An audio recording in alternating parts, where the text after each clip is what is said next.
할렐루야. 여러분, 오늘 13주간 진행되어졌던 야곱 시리즈를 마무리하게 되는 시간입니다. 여러분, 우리가 살펴봐서 압니다마는 야곱은 정말 굴곡진 인생을 살아왔습니다. 보통 사람이라면 그걸 감당할 수 있었겠나 싶을 정도의 형 에서와 함께 쌍둥이로 태어났습니다. 아브라함과 이삭으로 이어지는 어떤 믿음의 집안에서 쌍둥이로 태어났는데 동생으로 태어났어요? 동생으로 태어났습니다마는 내가 야곱은 사랑하였고 에서는 미워하였다라고 하신 말씀처럼 하나님의 택함을 받은 특별한 하나님의 계획을 가지고 그렇게 태어났죠. 여기까지는 아무 문제가 없어요. 오히려 감사고 축복입니다. 그런데 야곱은 자기 방식대로 살았습니다. 자기 방식을 고집해서 형 에서를 속여서 장자권 빼앗고 아버지 이삭 사기 쳐먹고 결국은 쫓겨나서 라반의 집에 갔습니다. 라반에서도 사기 결혼을 당합니다. 그리고 임금 체불을 당합니다. 부당한 대우를 받습니다. 불공정 계약을 뼈아픈 어떤 그런 일들을 경험하면서 자기의 삶을 다시 조명해보면서 돌아보는 시간을 갖게 되어졌죠. 그리고 때가 되어져서 출라반을 하는데, 이거는 출애굽에 준한다 그래서 잘 우리가 쓰지 않는 출라반이라는 제가 표현을 사용하면서 그렇게 말씀을 드렸어요. 근데 그 과정 속에서 못 가도록 붙잡는 사람도 문제였습니다만은 분명히 가야 되는 약속의 땅 가나안 땅인데 거기에 못 가도록 가로막는 막아서는 자도 큰 문제다 그렇게 말했어요. 근데 알고 보니까 이 막아서는 자가 그냥 막아서는 자가 아니야. 영적 전쟁인 거죠. 그래서 하나님께서 군대를 동원하십니다. 기억나세요? 마하나임. 그리고 그 과정 속에서 이 야곱이 야복 강변에서 스스로 붙잡혀 주시는, 이렇게 딱 그냥 야곱의 손에 싹 들어가 주시는, 스스로 붙잡혀 주시는 하나님의 은혜를 경험하죠. 그 이후에 형 에서와 재회하게 되어지는데, 그렇게 살기등등했던 에서가 그냥 눈 녹듯이 스르르르르 녹아내버려요. 그 이후에 세겜에서 눌러 앉게 되어졌는데, 분명히 약속의 땅에 가야 되고 적어도 베델로 올라가야 되는 그런 상황입니다만은 세겜에 안주하고픈 유혹에 빠져서 눌러 앉게 되어졌습니다. 그러다 더 큰 고초를 당하게 되어지죠. 딸은 그 땅에서 겁탈을 당하게 되어지고, 아들들은 자기 여동생 위한답시고 그냥 거의 막 살인마가 되어서서 막 칼춤을 추는 그런 아들들이 돼버리고. 제가 여기까지 무슨 얘기했는지 스토리가 다 이해되시죠? 머리에 이렇게 그려지시죠? 듣는 게 처음이다라는 표정이 있으면 곤란합니다. 오늘 처음 그러면 야곱 시리즈 설교를 지금 못 따라온 거예요. 만일 그런 분이 계시다면 유튜브에 올려진 설교를 다시 한번 복습 차원에서 한번 들어보실 거를 권면드리고요. 하여튼 간에 이 모든 것들을 다 청산하고 이제 다시 베델로 올라가죠. 하나님과의 첫 만남의 자리, 첫 은혜의 자리, 그 자리를 회복하겠다라고 마음 먹고 이제 베델로 올라갑니다. 그렇게 올라가면 모든 게 끝났나? 또 그렇지는 또 않아요. 세월이 좀 흘러가지고 이 아들들이 또 사고를 칩니다. 동생 요셉이 있는데 말이에요. 요셉을 시기해가지고 애굽에 팔아넘겨버려요. 그리고 하나님은 그런 가운데서도 하나님이 요셉을 또 들어 세우시죠. 애굽의 총리 대신이라는 정말로 지혜를 하나님께서 그를 발휘하도록 해서 가지고 다가올 기근을 대비할 수 있도록 지혜를 내고, 그렇게 해서 이제 총리 대신으로 발탁되어집니다.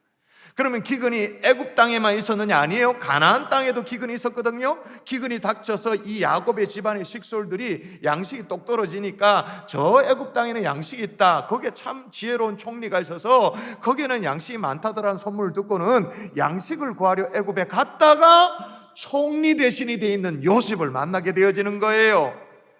그래서 앞으로 남은 이 기근이 수년째 계속될 기근이기 때문에 어떻게 해요? 요셉이 아버지, 형제 모든 이 집안을 애굽으로 초청을 하죠. 여기 오셔야 된다고. 그래서 야곱이 온 집안이 또 가나안에 살다가 이 기근 때문에 총리 대신이 되어 있는 애굽 땅에 또 일제 이주를 결정하게 되어죠. 이야, 야곱 참 도대체 이민을 몇 번 갑니까? 도대체 갔다 왔다 그죠? 왜 이렇게 복잡한 인생을 살아요? 왜 그렇게 막 혼란스러운 그런 인생을 살죠? 야곱이요, 자기 스스로도 이제 애굽에 왔습니다. 요셉의 초청에 의해서 왔는데 바로 앞에 섰을 때 자기 스스로 어떤 인생을 살았다고 고백하냐 하면, 제가 한번 볼게요. 읽어볼게요. 야곱이 바로에게 아뢰되 내 나그네 길이 세월이 130년이다. 우리 조상의 나그네 길에 연조에 미치지 못하나 험악한 세월을 보냈나이다. 어떤 세월을 보냈다고요? 험악한. 참, 내가 돌아봐도 참 험난한 인생을 살았습니다 라고 그렇게 고백을. 그럼 왜 이렇게 험악한 인생을 살았을까요? 어떤 인생을 살았어야 하는지를 몰랐기 때문에 그런 거예요. 하나님이 내게 어떤 인생을 살기를 원하는지를 사실 잘 몰랐기 때문에 그렇다고 해서 야곱이 뭐 대충 살았나? 그렇지는 않아요. 열심히 살았어요. 지난주에 말씀드린 것처럼 악착같이 살았죠. 나름 최선을 다해서 살았어요. 악착같이 내가 내 미래를 대비하고 준비하며 그래 살았습니다. 악착같이 살았는데 결국은 멸망. 아들들이 칼춤. 하나님이 야곱을 이스라엘로 불러주신 것이 뭘 의미하는지를 그냥 이름 바꿔주셨구나, 그 정도로 생각했지 이스라엘로 산다는 게 뭘 의미하는지를 잘 몰랐어요. 우리도 마찬가지예요. 여러분, 우리는 하나님의 자녀로 부름받아서 이 자리에 있게 된 줄 믿습니다. 그런데 하나님의 자녀로 산다는 게 어떤 의미인지를 사실 잘 몰라. 그렇죠? 마찬가지입니다. 야곱이 어떻게 살았어야 하는가, 어떻게 살았어야 했었는가, 여기에 대해서 하나님이 말씀 안 해주시고 그러셨는가? 아니에요. 하나님이 이미 말씀을 수차례 했어요. 누누이 말씀하셨기 때문에 오늘 야곱을 13번째 지금 확인하고 있습니다만 아마 이 본문을 한 100번을 읽었을 거예요. 거의 외울 지경이에요. 자, 한번 볼까요? 뭐라고 말씀하셨는가? 이미 말씀을 해놨어요. 창세기 28장 여러분 읽습니다. 시작. 네 자손이 땅에 티끌같이 되어 내가 서쪽과 동쪽과 북쪽과 남쪽으로 퍼져나갈지며 땅의 모든 족속이 너와 내 자손으로 말미암아 복을 받으리라. 아멘. 마지막이 중요합니다. 너와 내 자손으로 말미암아 모든 족속이 복을 받게 되어진다. 그러므로 야곱이 어떻게 살았어야 합니까? 축복하는 자로 살았어야 되죠. 아멘이세요? 아멘. 열방을 축복하는 자로 살았어야 되죠. 그제서야 이제 원래 내가 어떤 자리에 있어야 되는지, 어떤 삶을 살았어야 되는지를 이제 깨닫게 되어지는 거죠. 한 사람이 진정한 하나님의 백성이 된다는 것이 오늘 뭐 어떤 의미인지를 깨닫게 되어지는데, 오늘 말씀을 통해서 오늘 야곱 마지막으로 우리에게 주시는 은혜의 말씀, 우리 모두가 아멘으로 받을 수 있기를 주 예수 이름으로 축복합니다. 아멘. 원래 있어야 될 자리, 축복하는 자의 자리에 돌아왔는데 야곱이 뭘 축복했느냐? 첫 번째는 열방을 축복했어요. 오늘 본문 7절에 보니까 이렇게 나옵니다. 요셉이 자기 아버지 야곱을 인도하여 바로 앞에 서게 하니 야곱이 바로에게 축복하매, 그렇게 나와요. 여러분, 야곱이 바로를 축복하는 이 장면이 굉장한 명장면이에요. 바로를 축복해요. 바로를. 이게 엄청스럽게 상징적인 의미가 있는 것인데, 이게 바로 개인을 축복한 것이 아닙니다. 당시 세계 열방을 대표하는 애굽의 지도자, 애굽의 지존을 축복한 거예요. 이게 한 번이 아니에요. 10절 여러분 또 볼까요? 여러분 읽습니다. 시작. 야곱이 바로에게 축복하고 그 앞에서 나오니라. 아멘. 그 시대의 문명의 꽃을 피운다고 말할 수 있는 애굽에 바로 왕 앞에 고작 기근을 면하기 위해서 온 뭐 난민쯤 되어 보이는 이 야곱이 축복하고 있는 거예요. 이게 어떻게 가능했을까요? 아니, 야곱 따위가 바로를 축복하는 것이 가능하기나 했을까요? 아니죠. 히브리서의 말씀에 보면, 자막은 없습니다만 제가 읽어드리면 논란의 여지 없이라고 하는 대목이 있어요. 성경에요, 논란의 여지 없이라고 나오는 게 그렇게 많지 않거든요. 확실하다라는 뜻인데, 논란의 여지 없이 낮은 자가 높은 자에게 축복을 받느니라라고 그걸 적어놨어요. 무슨 말이에요? 낮은 자가 높은 자로부터 축복을 받는다. 그러니까 강자가 약자에게 축복을 비는 게 이건 논란의 여지가 없이 일반적인 원리다, 그 말인 거예요. 그런데 오늘 야곱이 이 일반적인 원리를 논란의 여지가 없는 이걸 깨버려 거꾸로 지금 바로를 축복하는 거예요. 기껏해야 그냥 야곱은 지금 기근을 피해서 온 한 부족의 족장쯤, 그것도 아주 노쇠한 족장에 불과하잖아요. 그리고 바로가 물어봤잖아요. 너네들 뭐 하던 사람이냐? 그렇게 물으니까 대답을 했잖아요. 조상 대대로 우리는 목자입니다. 이게 어떤 의미냐면, 그냥 여러분이 성경을 읽어가면 무슨 말인지 몰라요. 목자입니다. 그 말은 바로가 즉시 뭐라고 했었겠냐? 아이고, 이랬을 거예요. 왜냐하면 이 당시에 그 문명 사회인 이 애굽에서는요, 가장 천대하고 가장 무시하는 게 목자예요. 짐승을 치는 사람들이에요. 근데 그럼에도 불구하고 야곱이 바로를 축복한다? 이게 어떻게 가능해요? 어떻게 가능하게 됐냐? 이제는 야곱이 하나님이 나를 축복하는 자로 불러주셨다라는 자기 정체성, 이게 선명해졌기 때문인 거예요. 아멘이십니까? 지난주에도 말씀드렸잖아요. 우리도 자기 정체성을 깨닫는 게 중요하다고요. 내가 뭐 하는 사람인지, 도대체 뭘 하기 위해서 이 땅에 태어난 사람인지, 주일날 어디 있어야 되는지, 주일날 뭐 하고 있어야 되는지, 자기 정체성을 깨닫는 게 너무너무 중요하다. 그래서 매일 쓰는 마스크에 불꽃 부착을 하고 다니는 것, 저 같으면 여기에 양복기에 이거 불꽃 버튼을 하고 다니는 것, 이런 게 사실 별건 아니죠. 그렇지만 나는 부족할 수 있지만, 나는 넘어지고 자빠지지만 이 시대의 불꽃으로 나는 쓰임받고 있습니다. 부름받았습니다. 하나님의 불붙은 마음을 가지고 있는 하나님의 사람입니다 라는 자기 정체성의 표식이죠. 표현이잖아요. 열방을 축복하는 자는 그렇게 부름받았다라는 게, 야곱이 그러면 갑자기 그렇게 야곱에게 주어진 것인가? 아니요. 그 할아버지 아브라함 때부터 계속 주신 거예요. 자, 하나님이 아브라함에게, 그러니까 야곱에게 의해서는 할아버지잖아요. 할아버지 아브라함에게 하나님 뭐라고 말씀하셨느냐? 여러분 또 읽어볼까요? 자, 읽습니다. 시작. 너를 축복하는 자에게는 내가 복을 내리고 너를 저주하는 자에게는 내가 저주하리니 땅의 모든 족속이 너로 말미암아 복을 얻을 것이라 하신지라. 아멘. 여기도 보십시오. 똑같이 나오잖아요. 땅의 모든 족속이 너로 말미암아 복을 얻을 것이라. 여러분, 이거는 죄로 인해서 저주 아래 놓인 인류를 구원하시기는 하나님의 구원 계획이에요. 구약적 표현이죠, 이게. 야곱이 이제는 이걸 깨달은 거예요. 비록 자신은 기근을 피해가지고 애굽 땅에 와 있는 별 볼 일 없는 사람이지만, 하나님이 자기 자신에게 주신 이 축복권이 어마어마하다는 걸 깨달은 거죠. 나만 잘 먹고 잘 사는 그게 아니고 모든 민족을 구원하시려고 한 하나님의 구원 계획 아래에서 내가 쓰임받고 있다라는 사실을 한 거예요. 그래서 당당하게 바로를 축복하는 거예요. 우리도 마찬가지예요. 우리는 세상에 뭘 더 얻어먹으려고 사는 존재들이 아닙니다. 어떻게든 더 빼먹으려고 막 아둥바둥 그렇게 사는 사람이 아니에요. 여러분, 세상은요, 복을 해석하는 기준이, 세상은 5,000명이 먹을 수 있는 걸 혼자 다 먹으면 이게 복 받았다, 그렇게 말합니다.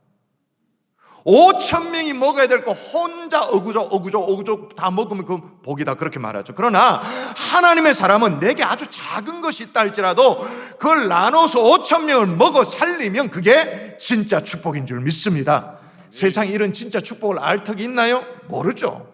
제 아무리 위대한 사람이라 할지라도, 힘 있는 사람이라 할지라도 죄로 말미암아 진짜 복의 근원 되시는 하나님하고 끊겨져 있는데 어떻게 이걸 알 수 있겠어? 축복의 젖줄이 끊겨진 상황인데, 그리고 모두 저주 아래 놓이는데 어떻게 알겠어요? 그러나 하나님은 우리를 통하여서 이 세상에 있는 저주를 다 걷어내고 축복을 베풀기를 원하는 거예요. 하나님의 구원을 베풀기를 원하는 거예요. 그리고 하나님의 구원이 연결된과 동시에 하나님의 구원과 함께 하나님이 부어시는 축복이 우리를 통하여 세상에 전파되어지기를 원하시는 줄 믿습니다. 아멘. 아멘이십니까? 아멘. 저는 막 설교하는데 숨차 죽겠는데 여러분 아멘도 안 하고,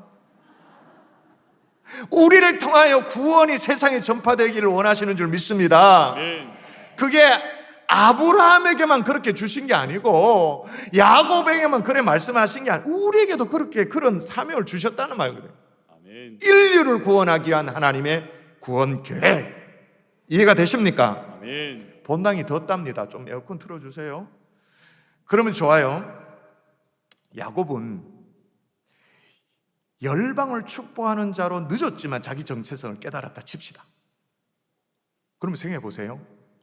바로는 만일에 바로가 이걸 인정하지 않으면 어디에 건방지게 너 따위가 이러면 그냥 다 끝나. 그냥 아무것도 안 돼. 자, 그림 하나 보세요. 그림 보세요. 자, 그런데 보세요. 야곱이 두 손을 들어 이렇게 축복을 합니다. 이제 나이 많이 든 이제 야곱이죠. 근데 바로가 이걸 거부를 하지 않아요. 오히려 고개를 숙여요. 그리고 가슴에, 이 당시에 이 지역에 가슴에 손을 얹는다라는 것은 존경의 표식이잖아요. 가슴에 손을 얹어요. 이게 어떻게 가능해요? 바로인데 어떻게? 야곱에게 영적 기품이 서려져 있었던 거죠. 바로가 감히 거절할 수 없는 어떤 영적 기품, 소위 말해서 아우라, 이런 게 있었던 거예요. 실은 그게 야곱에게만 허락된 게 아니고요, 우리에게도 허락되어 있습니다. 우리가 그걸 잘 인식을 못해서 그렇습니다만 성경 분명히 그렇게 말합니다. 읽어볼까요? 자, 그러나 여러분 시작. 그러나 너희는 택하신 족속이요 왕 같은 제사장들이요 거룩한 나라요. 우리더러 택하신 족속이라 그렇게 말합니다. 그 다음에 뭐라고? 왕 같은 제사장이래요. 제사장도 참 우리가 감당할 수 없는 축복인데 그냥 제사장이 아니라 왕과도 같은 제사장.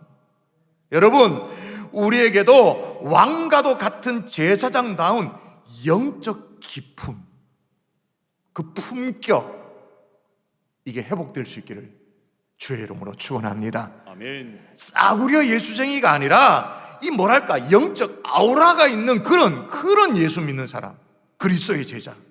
여러분, 영적 기품이 있는지 없는지는 금방 결정적인 순간에 다 표가 나요. 주변에 안 믿는 사람이 있어요. 여러분, 안 믿는 사람들이 정말로 인생의 공고한 순간을 만나면 누구에게 찾아와서 상담을 하고 기도를 부탁합니까?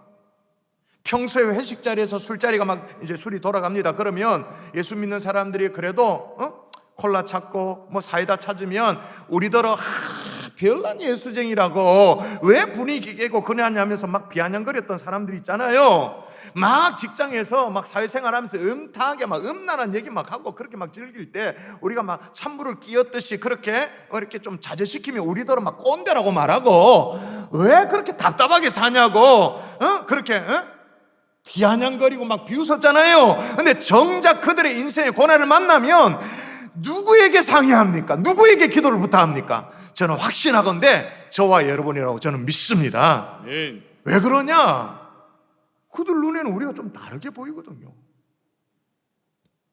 우리는 신실한 하나님의 자녀로 그냥 살고 있습니다만은 자기들이 보기에는 뭔가 다른 사람과도 같은 그런 느낌이 드는 거예요.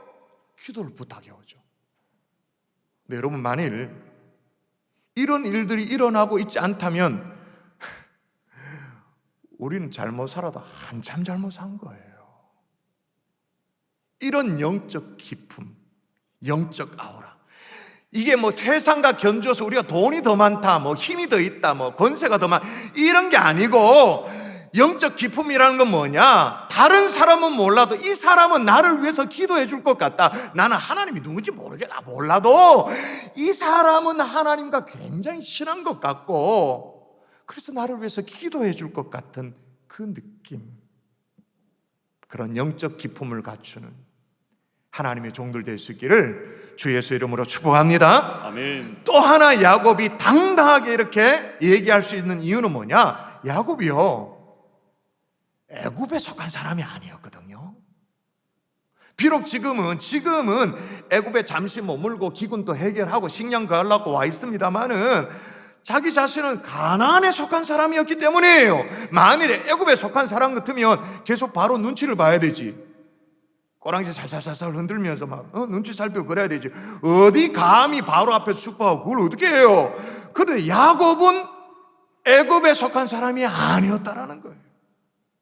여러분, 그래서 야곱이 유언할 때도 뭐라고 말했냐면 이렇게 말합니다. 내가 조상들과 함께 눕거든, 그러니까 세상을 떠나거든 이 말이잖아요. 내가 눕거든, 함께 눕거든, 너는 나를 애굽에서 메어다가 조상의 묘지에 장사. 애굽에서 메어다가 그 말은 뭐냐? 애굽에 두지 말고 메어서 가나안 땅에 데려가 달라 그 말이잖아요. 실제로 창세기 마지막에 50장에 보면 이 야곱의 아들들이 아버지가 죽으니까 아버지 유언대로 그렇게 합니다. 그 현장 볼까요? 야곱의 아들들이 같이 시작. 야곱의 아들들이 아버지가 그들에게 명령한 대로 그를 가나안 땅으로 메어다가 마므리아 막벨라 밭 굴에 장사하였으니. 아멘. 가나안 땅. 여러분, 우리도 바로와 같은 그런 세상, 이 세계를 향해서 정말로 담대하게 열방을 축복할 수 있는 이유는 뭐냐? 우리도 이 땅에 속한 자가 아니거든요. 보세요. 같이 읽을까요? 같이 시작. 우리의 시민권은 하늘에 있는지라 거기서부터 구원하는 자 곧 주 예수 그리스도를 기다리노니. 아멘이십니까? 아멘. 그러므로 우리도 당당하게 세계 열방을 축복할 수 있는 사람이 될 수 있는 줄 믿습니다. 아멘. 축복하는 자로서 열방을 축복하고 난 이후에 야곱이 그 다음에 축복한 게 있어요. 후손을 축복하죠. 자손들을 축복해요. 사실은 창세기 마지막을 보면 야곱의 축복들로 가득한데, 좀 전에 살핀 대로 창세기 47장에 바로로 대표되어지는 열방을 향한 이제 야곱의 축복이 나오고요. 그 다음에 48장에는 이제 야곱의 아들 요셉의 이제 자녀들 에브라임, 므낫세를 축복하는 장면이 나옵니다. 그리고 49장에는 그 유명한 야곱의 축복, 12아들 이름을 쫙 리스트를 대면서 축복하는 장면이 나와요. 그러니까 후손들을 향한 축복이 나옵니다. 근데 이게 그냥 자녀를 축복하는 게 아니라, 부모가 자녀를 축복하는 그런 거 있잖아요. 일반적인 거 좀 달라요. 이게 많이 달라요. 어떻게 다르냐면, 먼저 요셉의 두 아들을 축복하는 장면이 나오는데, 세월이 좀 흘렀습니다. 이제 야곱이 진짜 나이가 많이 들어서 눈이 어둑어둑해졌습니다. 야곱의 아들 요셉이 자기 아들 두 아들을 할아버지로부터 축복을 받게 해주면 좋겠다고 생각했겠죠. 왜냐하면 이제 떨어져 살았으니까, 할아버지가 별로 교류도 없고 했었으니까 할아버지의 축복을 좀 받으면 좋겠다고 생각하고 두 아들을 데리고 아버지 야곱에게 가죠. 제가 앞서 이삭을 설명할 때도 그렇게 말씀드렸습니다만, 둘 다 똑같이 눈이 어두웠어요. 이삭도 눈이 어둡고 야곱도 눈이 어두웠어요. 근데 여러분, 이삭 기억나십니까? 자기에게 나오는 그 아들이 야곱인지 에서인지를 도통 몰라. 구분을 못하죠. 그래서 막 꼬치꼬치 물어보잖아요. 막 만져보기도 하고, 막 심지어 막 끌어안고 냄새도 맡아보기도 하고. 그래도 헷갈려해. 이것도 무슨 소리인지 모르면 제가 그게 뭡니까? 끌어안고 냄새 맡은 게 뭡니까? 그거 모르면 제가 진짜 곤란해요. 다시 유튜브 설교를 들으세요. 하여튼 똑같이 눈이 어두웠어요. 근데 지금 야곱은 다르단 말입니다. 요셉이 이제 아버지 오른손에 이제 장자 므낫세죠, 장남을 이렇게 들어가도록 딱 겨냥해서 밀어넣고, 아버지 왼손에는 둘째 놈입니다, 에브라임, 이렇게 들어가도록 밀어넣었습니다. 그랬더니 갑자기 어떻게 해요? 갑자기 아버지가 두 손을 어긋나게 하는 거, 어긋나게. 야, 오늘 재밌는 일들이 많이 벌어지네. 컴퓨터가 꺼졌다 다시 켜졌습니다. 갑자기 두 손을 X자로 팍. 그러니까 요셉이 갑자기 당황해가지고, 아버지 그렇게 하지 마세요, 얘가 장남입니다, 그러는 거예요. 그때 여러분 기억나십니까? 야곱이 했던 말 기억나세요? 읽어볼까요? 같이 시작. 나도 안다 내 아들아, 나도 안다. 그도 한 족속이 되며 그도 크게 되려니와 그의 아우가 그보다 큰 자가 되고 그의 자손이 여러 민족을 이루리라. 아멘.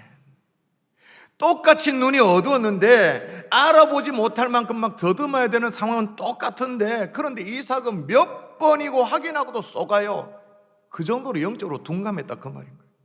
그러나 나중에 변화를 받은 야곱은, 자기 정체성을 확인한 이 야곱은 안 보여도 뭐라고 말합니까? 아들아, 나도 안다.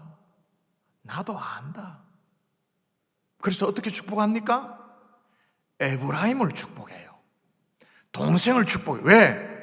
하나님의 뜻이 거기에 있다는 걸 알았기 때문인 거죠. 아멘. 이에 비해서 이삭은요, 본래 자기 아내 리브가로부터 하나님의 뜻이 뭔지 애시당초 알았잖아요. 여호와께서 그에게 이르시되 이 족속이 저 족속보다 강하겠고 큰 자가 어린 자를 섬기리라 하셨더라 라는 말씀이 분명히 있어서도 이걸 무시했어요. 왜? 자기 생각에 장자에서 마지 축복하고 싶은 거라, 자기 뜻대로. 근데 지금은 야곱은 다 알아도 어떻게 해요? X자. 자녀를 축복해도 어떻게 해요? 하나님의 뜻대로. 아멘. 자기 하고 싶은 대로가 아니고. 이건요 49장에 가보면 더 노골적으로 나오는데, 이제 요셉의 두 아들뿐만 아니라 이제 12아들을 쫙 축복하는 장면이 나오는데, 이걸 읽어보시면 느껴요. 제가 2부 예배 때는 얘기하지 않았습니다만, 저는 창세기 49장 읽을 때마다 제가 시험이 들어가지고요, 그 다음에 우리가 이제 야곱의 축복이라는 노래가 있잖아요. 너는 담장 너머로 뻗은 찬송을 열심히 하고 막 그렇게 하는데, 다시 그걸 확인해서 창세기 49장 읽어보면 시험이 들어. 왜 드냐? 노래는 야곱의 축복인데 성경을 직접 보면 이게 축복인가? 이게 저주지 라는 느낌이 들거든요.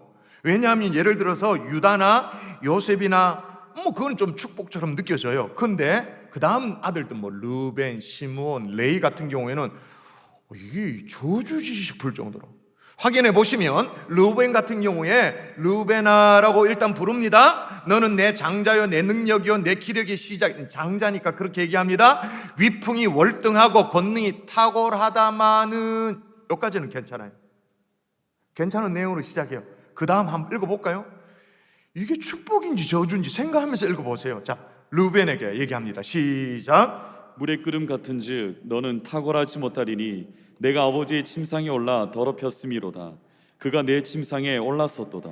물이 파르르 끓어오르는 것처럼 냄비근성. 그래서 너는 탁월하지 못하다, 그렇게 말합니다. 그 다음 뭐라고 말하면 아버지의 침상에 올라 더럽혔다. 이건 뭔 얘기하냐면, 지난주 지지난주 살펴봤잖아요. 르우벤이 과거에 새엄머리를 강간한 그 사건, 그거 있었잖아요. 그 지저분한 사건, 그걸 다시 언급하면서 정확하게 교훈하고 아들에게 책망하는 모습이에요. 그럼 르우벤만 그랬나? 시몬과 레위를 볼까요? 자, 읽어볼게요. 시몬과 레위는 형제요, 그들의 칼은 폭력의 도구로다. 이거 뭐 얘기하는 거예요? 세겜에서의 칼의 복수, 그거 얘기하는 거예요. 그 피해 복수를 할 때 가장 앞장서서 주도했던 사람이 시몬이거든요, 레위거든요. 그거 얘기하는 거예요. 그래서 어떻게 할 거라고 말하냐면, 내 호나 그들의 모예에 상관하지 말지어다, 내 영광과 그들의 집회에 참여하지 말지어다라고 얘기를 해요.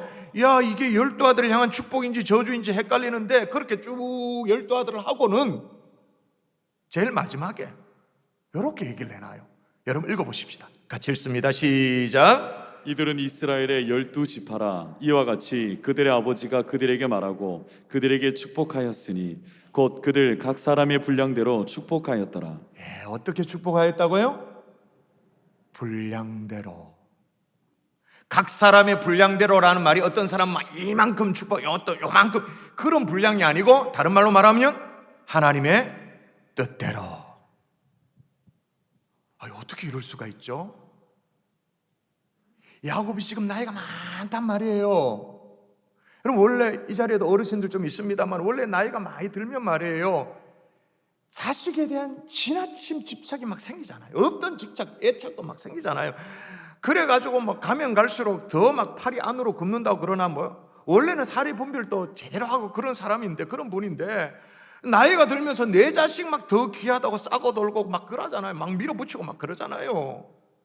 근데 어떻게 야곱이 이렇게 딱 절제를 하면서 감정에 휘둘리지 않고 하나님의 뜻대로 정확하게 분량대로 자녀들을 축복할 수 있었는가? 이게 어떻게 가능했는가? 근데 성경이 그 비밀을 얘기해요. 얘기해 준다는 게 얼마나 감사한지. 여러분, 자녀 손들을 향한 축복이 창세기 48장 49장에 나오는데, 그 바로 앞에 축복을 시작하기 바로 직전에 창세기 47장에 31절에 축복에 앞서서 야곱이 뭘 한 게 있습니다. 뭘 해요? 뭘 하는가 한번 읽어볼까요? 제가 읽습니다. 야곱이 또 이르되 내게 맹세하라 하매 그가 맹세하니 이스라엘, 여기 말하는 이스라엘 백성이 아니고 야곱의 이름, 그러니까 이스라엘 야곱이 침상머리에서 하나님께 경배하니라. 후손들을 향해서 본격적으로 축복하기 앞서서 뭘 했다고 말하냐면 이스라엘이 야곱이 침상머리에서 하나님께 경배했다. 침상머리 그렇게 나와요.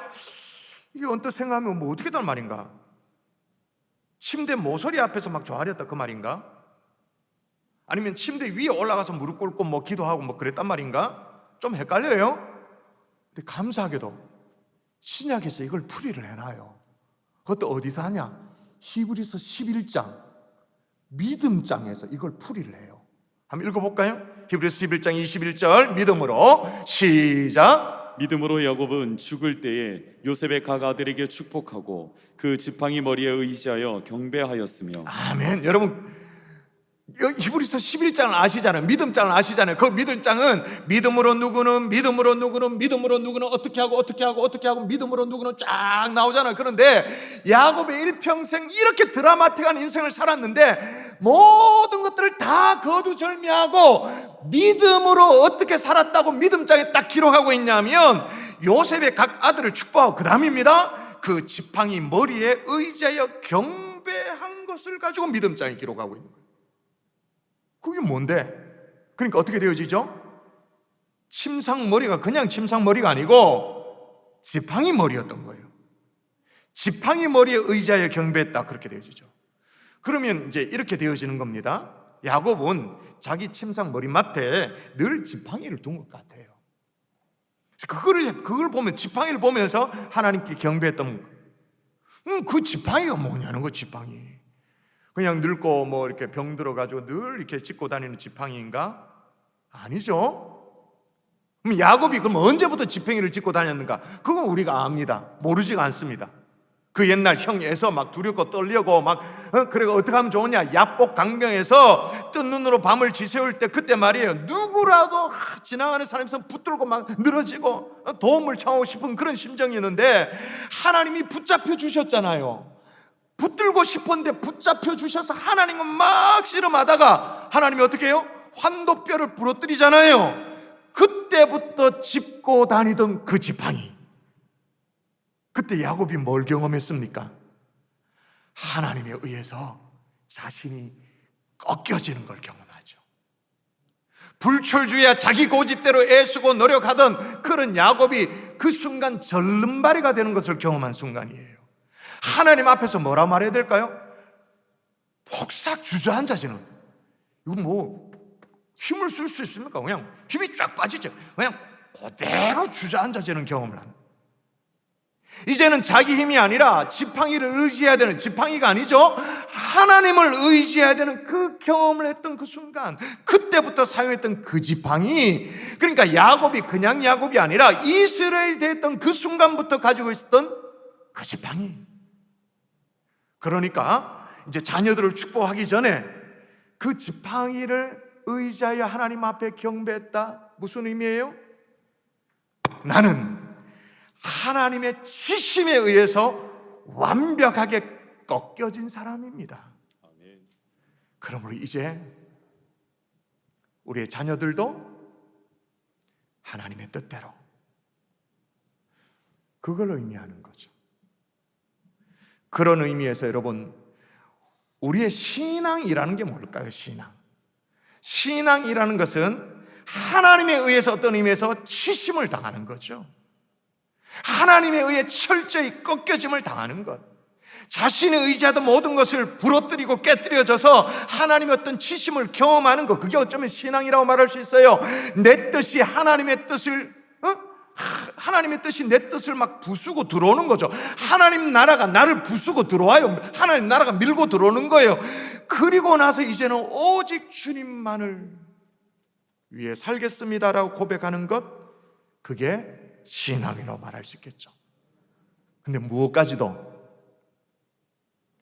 자식까지도, 자녀까지도.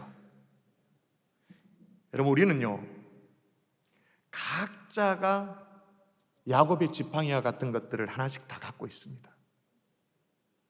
내 인생에 하나님이 꺾어 놓으신 그런 흔적을 담고 있는, 그걸 고스란히 다 담고 있는 지팡이들이 다 있습니다. 그 지팡이를 다시 꺼내 보면서 어떻게 해요? 자녀를 축복해도 내 고집대로가 아니라 하나님의 뜻대로.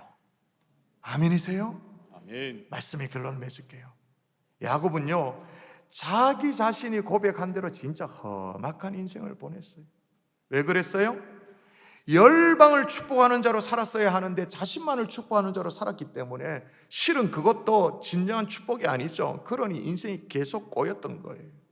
여러분, 우리도 하나님이 어떤 자로 불러주셨나요? 왕 같은 제사장으로, 열방을 축복하는 자로, 그것도 그렇게 불러주셨기 때문에, 그걸 인식하기 때문에, 그래서 우리가 작은 실천으로 뭘 합니까?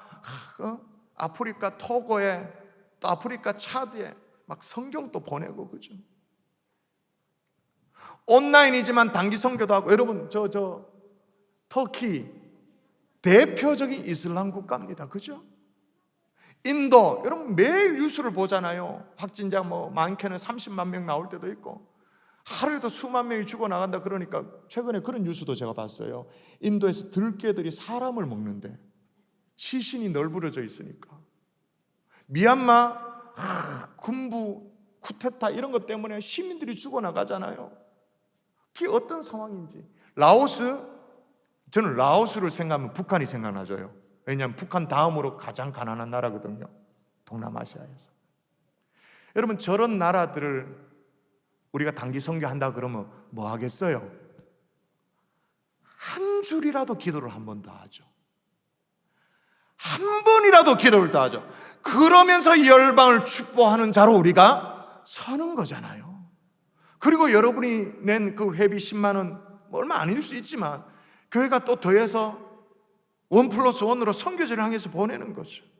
그것만 합니까? 다다음 주에는 또 헌혈로 또 섬기면서 세상을 섬기는 거죠. 여러분, 우리에게 포기할 수 없는 자녀들이 있어요. 후손들이 있어요. 이젠 그들을 축복할 때도 어떻게 해요? 하나님의 뜻대로. 어떻게? 하나님이 우리에게 들려주신, 하나님이 우리를 꺾어 놓으신 흔적이 고스란히 있는 지팡이를 다시 꺼내보면서 하나님의 뜻대로 축복할 줄 아는 사람, 그런 사람 될 수 있기를 주 예수의 이름으로 축원합니다. 아멘. 그걸 할 줄 알면 뭘까요? 그걸 할 줄 알면 변하죠. 그걸 기쁨으로 하면 성숙이죠. 할렐루야.